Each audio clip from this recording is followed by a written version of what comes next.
a lot of teacher strikes after the Wildcat strike in West Virginia. And you talk about this in your book as well. And for me, I always point to West Virginia kind of as hope in a hopeless moment because as you see behind me, I don't have a bookshelf to show how smart I am. I have posters behind me to show how much I'm dumb. I spent so much time traveling all over the planet playing these crazy shows, but one place I spent kind of an interesting amount of time in was West Virginia.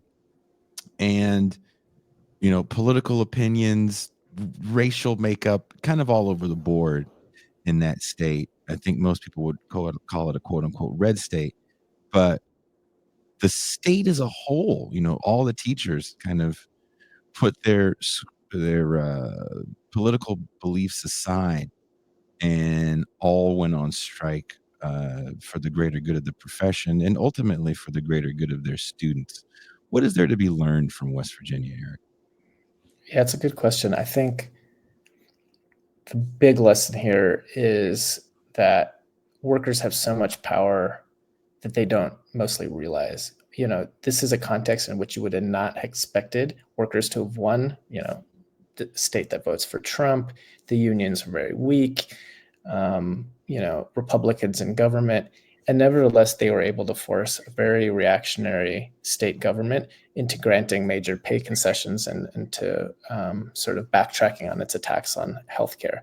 And so the lesson is both that workers have this power and that the way to move in this direction is for rank and filers to take the lead. The union leaderships did not initiate these movements. They were initiated from below, from, teachers, some of whom were Bernie supporters, some of whom were in the southern region of the state where there's a mine workers tradition. People had kind of had their dads or their grandparents participate in strikes, and there was this sort of lineage of militancy.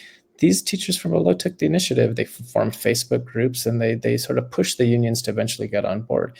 So there's a lesson there. And I think that for instance, the federal workers we're seeing right now are learning a lot.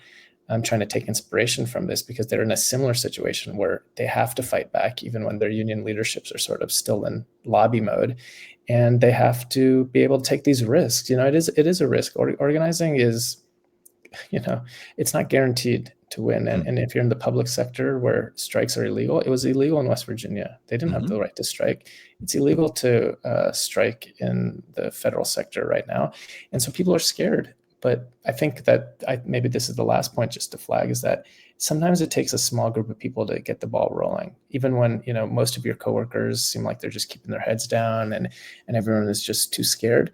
It took a group of people to kind of take that risk and put their necks on the line and to do it. And it's a really heroic action. And it's not an easy action. That happened in West Virginia and they got the ball rolling. And I think it's starting to happen now in the federal workers sector as well.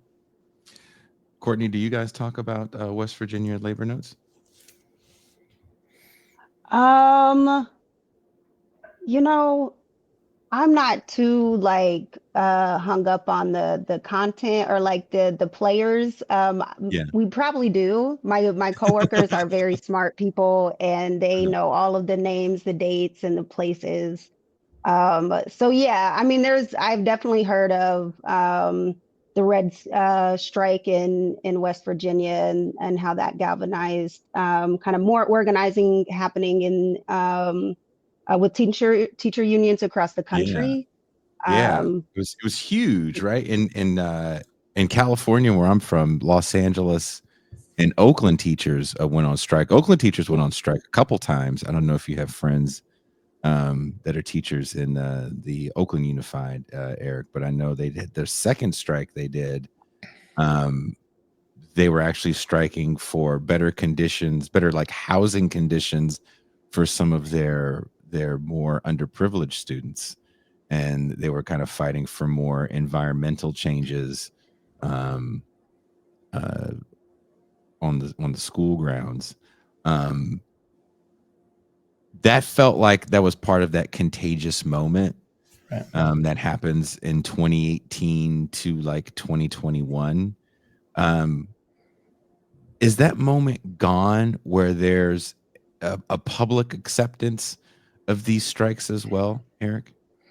I mean, I don't think the moment is gone. If anything, support for labor is higher than ever. Even under Trump, you have support for unions is higher than ever. And in many ways, the momentum that began with the teacher strikes in 2018 only spread. And so, it spread through Starbucks, it spread through Amazon, it spread through, frankly, just the revival of a labor movement. And I think you can really point to the teacher strikes as the first major instance of sort of wide scale class struggle, and put the strike back out on the table, put workplace organizing back on the table.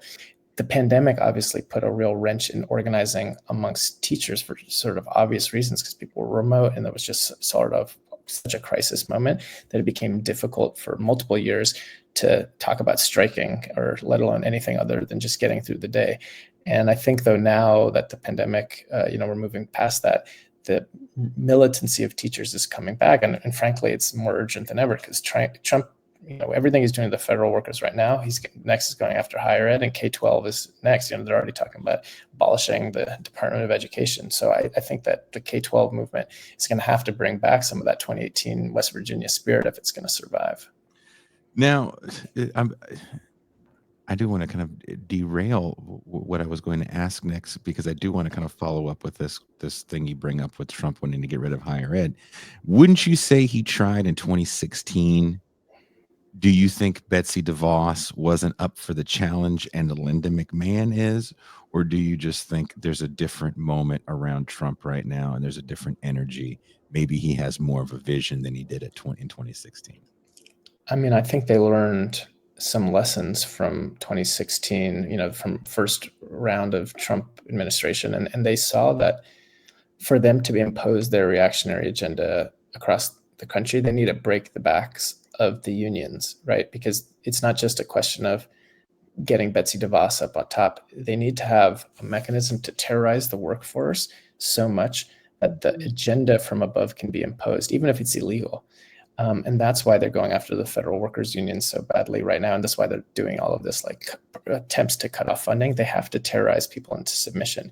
So I think that they saw how much the obstacle of workplace power and worker resistance was a real obstacle last time around. And so there's a reason they're starting with this right now. There's a reason that the major impetus and initiatives right now is to break the backs of public sector workers. And so, they're coming much harder. They're much more prepared. And it remains to be seen whether the labor movement's going to be up to the challenge of defeating it.